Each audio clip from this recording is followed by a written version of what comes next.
Hello friends, hello students. আমরা class 11-এ tough চ্যাপ্টারে প্রথম চ্যাপ্টারটা শুরু করতে চলেছি। সেটা হলো কঠিন এবং তরল পদার্থের প্রশ্ন।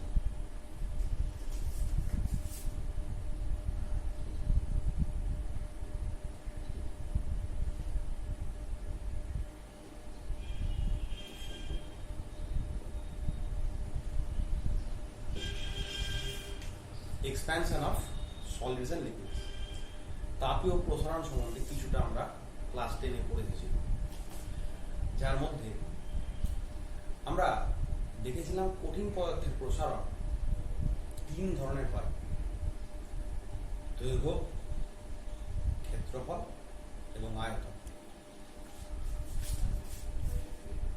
তাহলে কঠিনের প্রসারণ তিন ধরনের: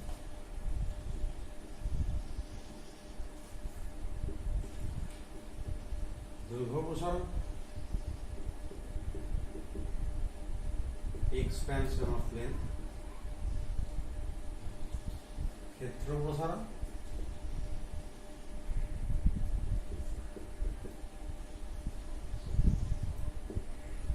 এক্সপ্যানশন অফ এরিয়া, আর আয়তন প্রসারণ।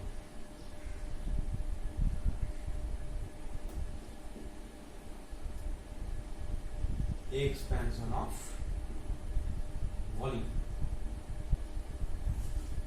এই তিনটে জিনিস আমরা ক্লাস 10-এ পড়েছি, এখন আমরা নতুনভাবে পড়ব। এরপর আমরা তিনটে জিনিস আরো জেনেছিলাম: দৈর্ঘ্য প্রসারণ গুণাঙ্ক, ক্ষেত্র প্রসারণ গুণাঙ্ক এবং আয়তন প্রসারণ গুণাঙ্ক। এই গুণাঙ্কগুলি কি ক্লাস 10-এ জানা হয়েছে, একবার আমরা নতুনভাবে জানব।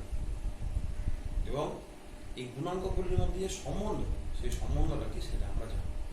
তাহলে শুরু করা যাক।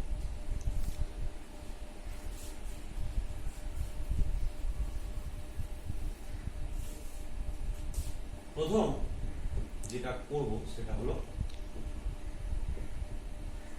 দৈর্ঘ্যের প্রসারণ। আমরা ধরলাম যে এটা একটা ধাতব দণ্ড আছে। এই ধাতব দণ্ডের প্রাথমিক দৈর্ঘ্য কত আছে? L1। আমি দণ্ডটার উষ্ণতা বৃদ্ধি করলাম T ডিগ্রি সেন্টিগ্রেড। তার ফলে বৃদ্ধি পেয়ে দৈর্ঘ্য হলো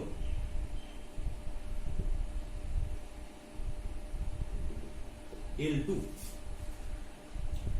অতএব আমরা যদি এবার হিসেব করি যে দৈর্ঘ্য কতটা বাড়লো, তাহলে দৈর্ঘ্য প্রসারণ যেটা বৃদ্ধিপ্রাপ্ত হয়ে আছে মাইনাস যে দৈর্ঘ্যটা আমার আগে ছিল, সুতরাং L2 মাইনাস L1। এখন আমরা একটা জিনিস অবশ্যই আলোচনা করব, যার প্রাথমিক দৈর্ঘ্য যত বড় হবে তার প্রসারণও তত বেশি হবে। যদি আমার কাছে একটা ছোট দৈর্ঘ্য থাকে তাহলে তাপ দিলে ওর প্রসারণ অল্প হবে, কিন্তু যদি প্রাথমিক দৈর্ঘ্যটা অনেক বড় হয় তাহলে তাপ দিলে তার প্রসারণ আরো একটু বেশি হবে। তাহলে যতটা প্রাথমিক আকার থাকবে সেই আকারের উপরে প্রসারণটা হবে। সুতরাং এই যে দৈর্ঘ্যটা প্রসারিত হলো সেটা দুজনের উপর ডিপেন্ড করবে। প্রথম, আগে দৈর্ঘ্য কতটা ছিল। আগে দৈর্ঘ্য যত বেশি হবে দৈর্ঘ্যের প্রসারণ তত বেশি হবে। তাহলে দৈর্ঘ্যের প্রসারণটা আগের দৈর্ঘ্যের সাথে সমানুপাতিক। সমানুপাতিক মানে আমার যদি আগের দৈর্ঘ্যটা বেশি হয় তাহলে দৈর্ঘ্যের যে বৃদ্ধি বা প্রসারণ সেটাও হবে বেশি। আর দ্বিতীয় জিনিস হলো উষ্ণতা বৃদ্ধি। এটা স্বাভাবিক জিনিস, আমরা সকলেই জানি। কোনো জিনিসকে যত গরম করব সেটি তত বেশি প্রসারিত হবে। তাহলে আমরা লিখতে পারি যে দৈর্ঘ্যের প্রসারণটা প্রাথমিক দৈর্ঘ্যের সমানুপাতিক, আর দৈর্ঘ্যের প্রসারণটা সমানুপাতিক হচ্ছে প্রাথমিক উষ্ণতার সাথে। ভেদের নিয়মকে দুটোকে যদি আমি একই রাশিতে পরিণত করি বা একই সমীকরণে নিয়ে আসি, তাহলে আমি লিখতে পারবো L2 minus L1 varies or directly proportional to L1 into T2। এবার আমরা সকলেই জানি যে সমানুপাতি সম্পর্ক আমরা রাখতে পারি না, তাহলে সেই অনুসারে আমাকে এই প্রপোর্শনাল চিহ্নটাকে অমিট বা উচ্চ করে দিয়ে সেই জায়গাটাতে ইকুয়েশন বা সমান চিহ্ন আনতে হবে। সেই জন্য আমাদের দরকার একটি প্রপোর্শনালিটি কনস্ট্যান্ট বা সমানুপাতি ধ্রুবক। আমরা এটাকে উড়িয়ে দিয়ে এখানে ইজিক্যালস টু দিলাম, যার জন্য আমরা এখানে একটা প্রপোর্শনালিটি কনস্ট্যান্ট বা সমানুপাতি ধ্রুবক দিলাম।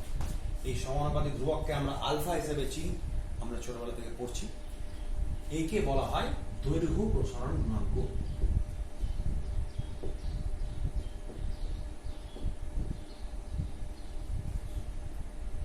বা বাংলায় বলা হচ্ছে, ইংলিশে বলা হচ্ছে কোএফিসিয়েন্ট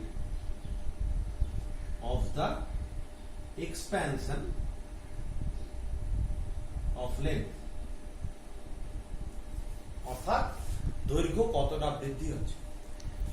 এটাকে যদি আমরা বার করতে চাই তাহলে আলফাকে একদিকে আনবো আর বাকি সবাইকে অন্যদিকে, তাহলে আলফা এদিকে থাকলো আর L1 আর T যারা ওদের সাথে গুণ ছিল সেটা এদিকে আসলে তাহলে ওখান থেকে তলায় ভাগ হয়ে যাবে, তাহলে L1 into T।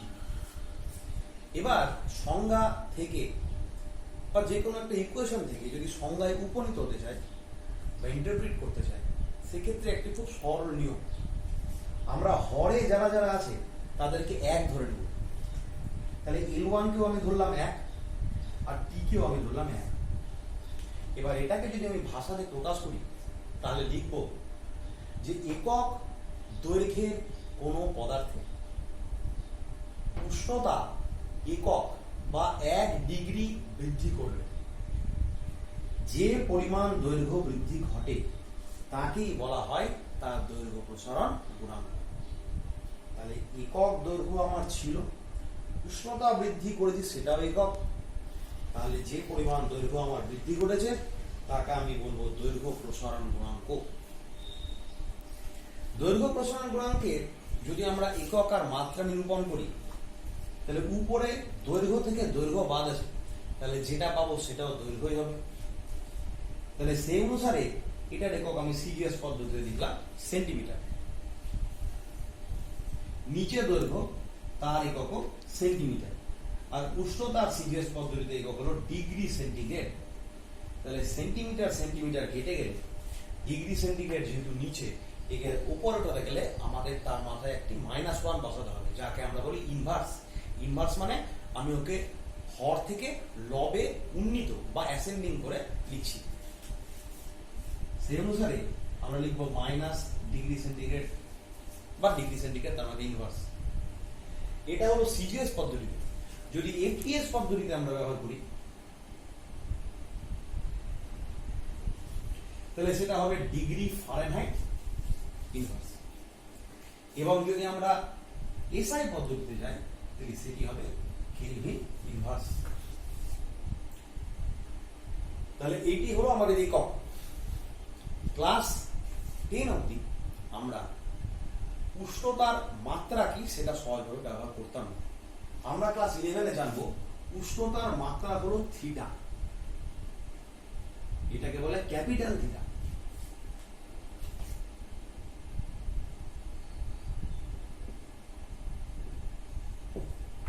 তাহলে দৈর্ঘ্য প্রসারণ গুণাঙ্কে একক আমি দেখতে পাচ্ছি degree centigrade inverse, ultimately degree সেন্টিগ্রেডটা উষ্ণতাকে বোঝায়।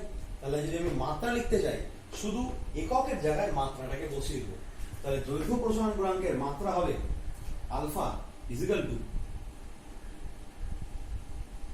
ক্যাপিটাল থিটা তার মাথায় ইনভার্স। ক্যাপিটাল থিটার মাথায় যদি আমি ইনভার্স বা -1 দিয়ে দিই তাহলে সেটি দৈর্ঘ্য প্রসারণ গুণাঙ্কের মাত্রাকে নির্দেশ করবে।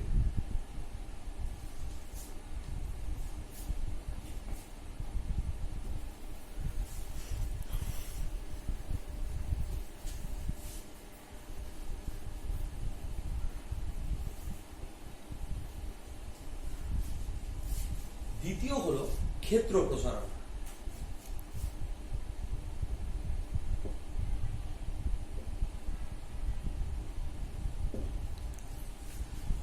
এটিকে আমরা কিভাবে দেখব? আমরা ধরলাম তাহলে একটা আমরা চার কোণা ক্ষেত্র আঁকলাম, যার একটা ক্ষেত্রফল আছে।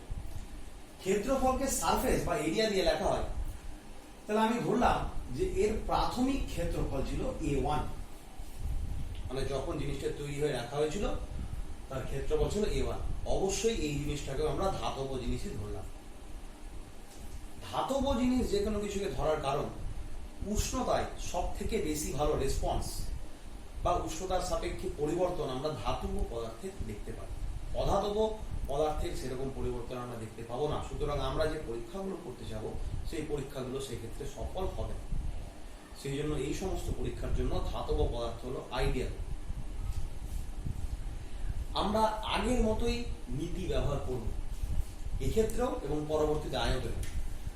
যার প্রাথমিক দৈর্ঘ্য বেশি তার দৈর্ঘ্য বৃদ্ধিও হবে বেশি, যার প্রাথমিক ক্ষেত্রফল বেশি তার ক্ষেত্রফল বৃদ্ধিও হবে বেশি, যার প্রাথমিক আয়তন বেশি তার আয়তন বৃদ্ধিও হবে বেশি।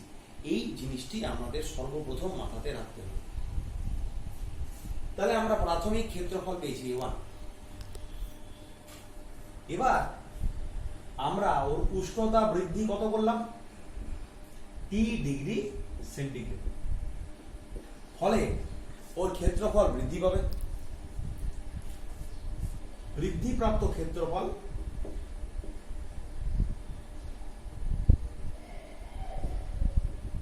A2। অবশ্যই তাহলে A2 টা A1 থেকে বড়, তাহলে ক্ষেত্র প্রসারণ যেটা বৃদ্ধিপ্রাপ্ত হয়েছে মাইনাস যেটা আমার আগে ছিল। তাহলে বৃদ্ধিপ্রাপ্ত হয়েছে A2 আর আগে ছিল A1। ঠিক আগেকার মতোই এই বৃদ্ধিপ্রাপ্ত ক্ষেত্রফলটা দুজনের উপর নির্ভর করবে। প্রথম হলো আগের ক্ষেত্রফল আর দ্বিতীয় হলো উষ্ণতা বৃদ্ধি। তাহলে আমরা আগের নিয়ম অনুসারে একইভাবে লিখে দিতে পারি যে বৃদ্ধিপ্রাপ্ত ক্ষেত্রফল সমানুপাতিক A1 ইন্টু T। আগের ক্ষেত্রফলের সাথেও সমানুপাতিক, উষ্ণতা বৃদ্ধির সাথেও সমানুপাতিক।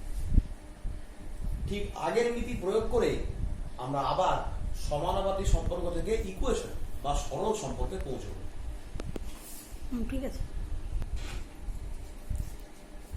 এবার আমরা সমানুপাতি থেকে যদি সরল সম্পর্কে যেতে চাই তাহলে পরের লাইনে অথবা দিয়ে A2 minus A1 is equals to A1T। এবার একটা সমানুপাতি ধ্রুবক এখানে চলে আসবে। সেই সমানুপাতি ধ্রুবককে আমরা লিখি বিটা। বিটাকে আমরা লিখি ক্ষেত্র প্রসারণ গুণাঙ্ক। তাহলে বিটা ইজ ইকুয়ালস টু আমরা করব A2 মাইনাস A1, আবার এটা তলায় আসবে। এবার ঠিক আমরা আগের নিয়মই পুনরায় ফলো করব। ক্ষেত্রফলের মান করে দেবো 1, উষ্ণতা বৃদ্ধির মান করে দেবো 1, তাহলে বিটাকে পেয়ে যাবো। একক ক্ষেত্রফল বিশিষ্ট কোনো পদার্থের উষ্ণতার বৃদ্ধিও যদি আমি একক করি তাহলে যে পরিমাণ ক্ষেত্রফলের বৃদ্ধি ঘটবে বা প্রসারণ ঘটবে তাকেই আমরা বলি ক্ষেত্র প্রসারণ গুণাঙ্ক। একক ক্ষেত্রফল আগে ছিল, উষ্ণতা বৃদ্ধি করেছে একক, যে পরিমাণ ক্ষেত্রফল বেড়েছে তাকে আমরা বলছি ক্ষেত্র প্রসারণ গুণাঙ্ক। এটাও আমরা আগেকার মতো একক এবং মাত্রা বার করব। ক্ষেত্রফলের একক সিজিএস পদ্ধতিতে সেন্টিমিটার পার স্কয়ার। তলায় আরেকটি ক্ষেত্রফল আছে, তাহলে সেন্টিমিটার স্কয়ার, সঙ্গে আবার ডিগ্রি সেন্টিগ্রেড। এগুলো কেটে গেলে এটা নিচ থেকে উপরে উঠলে আবার একই ডিগ্রি সেন্টিগ্রেড ইনভার্স। যদি এফপিএস এ যায় ডিগ্রি ফারেনহাইট ইনভার্স, যদি এসআই এ যায় কেলভিন ইনভার্স। মাত্রা পুনরায় একই হবে। ডিগ্রি সেন্টিগ্রেডের জায়গায় আমি আগের বারও বলেছিলাম যে এর জায়গায় মাত্রা বসালে বড় হাতের থিটা বসে, ঠিক এখানে আবার বড় হাতের থিটা বসবে, কিন্তু তার মাথায় হয়ে যাবে -1 থিটা ইনভার্স। তাহলে gist we get from it, there are basic differences but the unit and the dimensions are the same. সাধারণ কিছু পার্থক্য আছে, কিন্তু তাদের একক এবং তাদের মাত্রা একই আছে।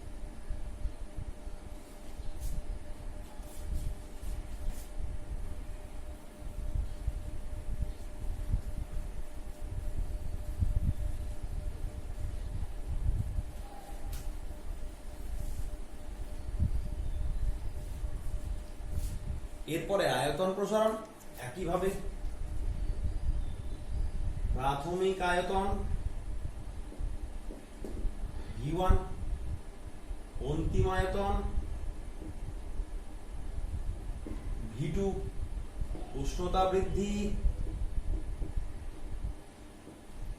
T ডিগ্রি, আয়তন প্রসারণ V2 মাইনাস V1। আবার আগের নিয়মে আয়তন প্রসারণটা সমানুপাতি হবে প্রাথমিক আয়তনের সাথে আর উষ্ণতা বৃদ্ধির সাথে। পরের লাইনে আবার আমরা অথবা দিয়ে সমানুপাতি সম্পর্ককে উঠিয়ে সরল সম্পর্ক বা ইকুয়ালস টুতে আসবো। সমানুপাতি ধ্রুবক হিসেবে এখানে একটা জিনিস বসবে যাকে আমরা বলি গামা। গামাকে বলা হচ্ছে আয়তন প্রসারণ গুণাঙ্ক।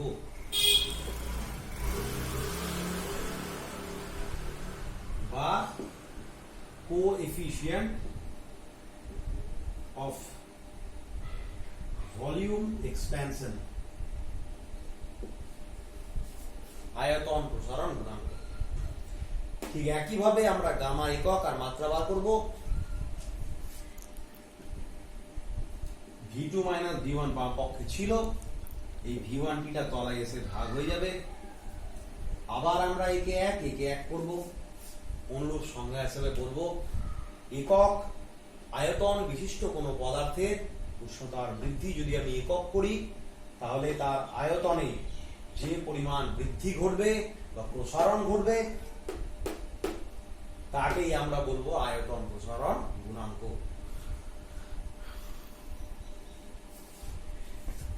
এতদূর আমরা মাধ্যমিকে জেনেছি।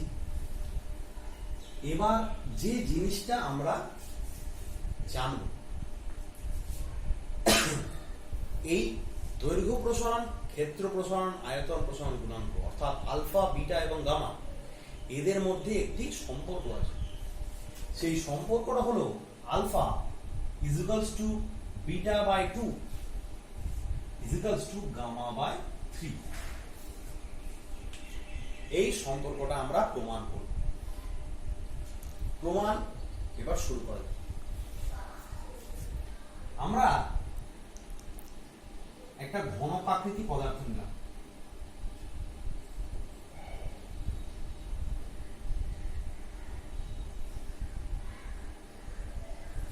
আমরা সকলেই ঘনকের ফিচার্স জানি, যে ঘনকের তল হবে 6টি এবং ঘনকের প্রত্যেকটা বাহুর দৈর্ঘ্য সমান।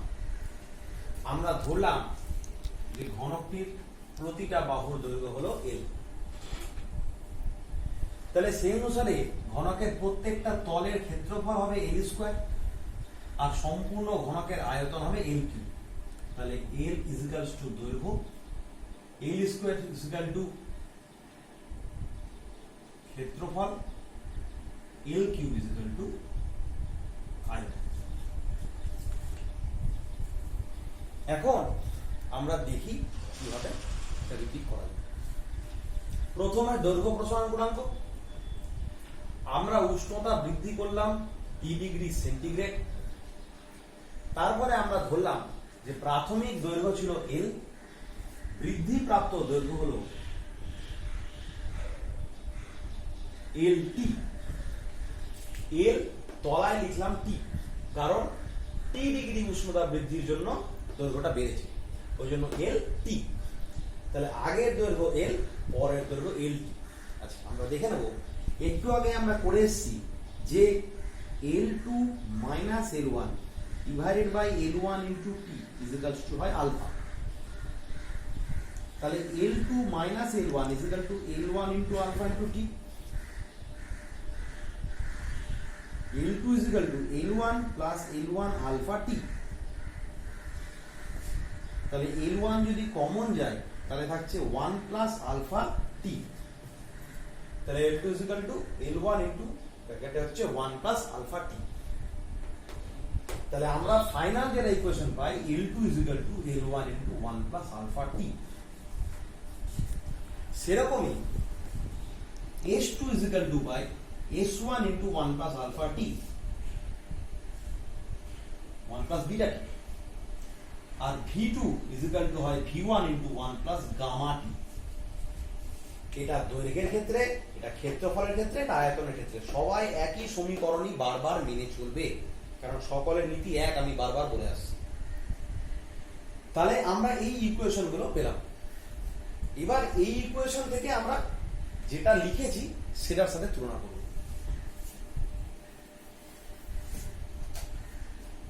তাহলে যদি আমি LT লিখি, এই যে L2 এটা বৃত্তিপ্রাপ্ত দৈর্ঘ্য, আমাদের এই জায়গাটায় LT হলো বৃত্তিপ্রাপ্ত দৈর্ঘ্য। তাহলে LT এর জায়গায় L2 এর জায়গায় বসলাম LT, L1 এর জায়গায় প্রাথমিক দৈর্ঘ্য যেটাকে আমি লিখেছি L, 1 প্লাস দৈর্ঘ্য প্রসারণ গুণাঙ্ক আলফার জায়গায় আলফা, আর উচ্চতা বৃদ্ধির জায়গায় টি। এখন দৈর্ঘ্য, আগের দৈর্ঘ্য ছিল L, তাহলে আগের ক্ষেত্রফল